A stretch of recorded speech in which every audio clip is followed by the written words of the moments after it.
Good afternoon. I'm Bill Haddad. Some of you might remember me from The Power Broker as one of the crusading investigative reporters who sort of blew the lid off of Commissioner Moses' abuses of the Title I housing projects and such.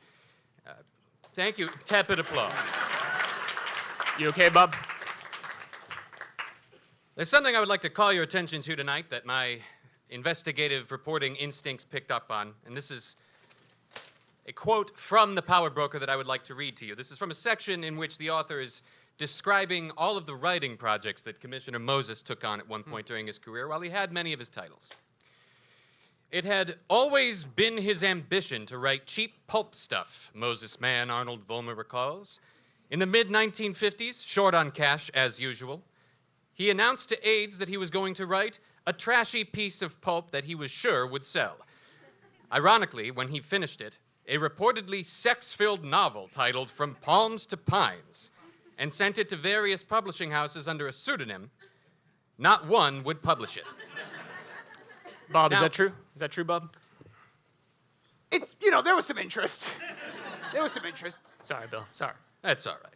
Now, you might think that given the 1,300-page tome that has rich detail of very substantive issues, for someone to read this one paragraph about a minute detail and fixate on this specifically, you'd have to be some sort of sick pervert.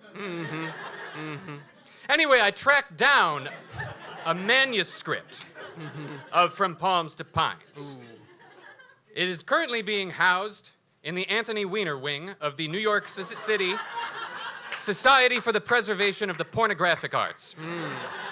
Now, I was not allowed to leave with the manuscript. It is under lock and key behind 2 panes of bulletproof glass, along with the dream journals of Rudolph Giuliani, which they are currently transcribing in shifts because all of the transcribers keep dying spontaneously. But I have copied a portion of From Palms to Pines that I would like to read for you now. The Packard's limousine hummed as it drove straight through the toll booth, without stopping. The director's limousine never had to stop at a toll booth, and why should it? He had places to go, people to strong-arm, things to build that nobody ever had a problem with, either now or 70 years in the future, when it ruined their commute day in and day out. There was no exception. Today, he was on his way to be honored for one of his many accomplishments. Construction director Schmobert Schmoses. Now, again, my instincts are telling me that there may be a parallel between Schmobert Schmoses and a semi-autobiographical representation of Robert Moses. Director Schmobert Schmoses had done it all. For years, he had shaped the very face of New York City, and indeed gotten all up in them guts and shaped those too.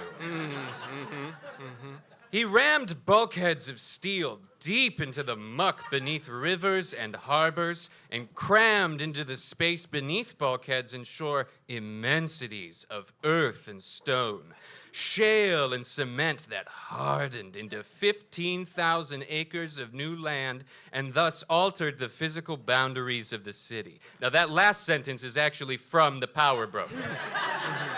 Robert Caro wrote it. I just said it funny.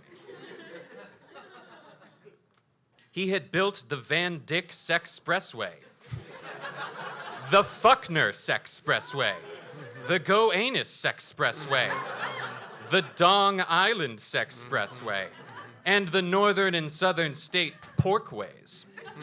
He had built the Bones Beach Amphitheater, where nightly orgiastic concerts were held by an orchestra presided over by bandleader Guy Libido.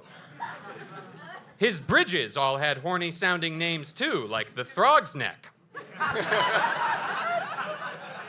The pencil in Schmoses' hand was moving furtively across the yellow legal pad, sketching out one of his latest plans. A crosstown highway he was developing needed to be rerouted by 50 feet so that it could destroy an orphanage that would now be in its path. One of his Schmoses schmen had a controlling interest in a private firm that would receive fees for relocating the little bastards. He stopped for a brief moment. "Are we nearly at Gracie Mansion?" he asked. "Just a few blocks away, sir," said one of the various sycophants in his retinue. The Packard was on its way to Titty Hall for the recognition ceremony, But they were making a stop to pick up the mayor.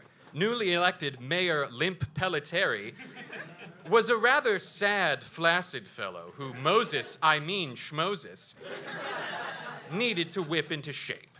He needed a mayor who was sturdy, reliable, rock hard even. They pulled up outside the mayoral residence and Limp Pelletieri got into the car.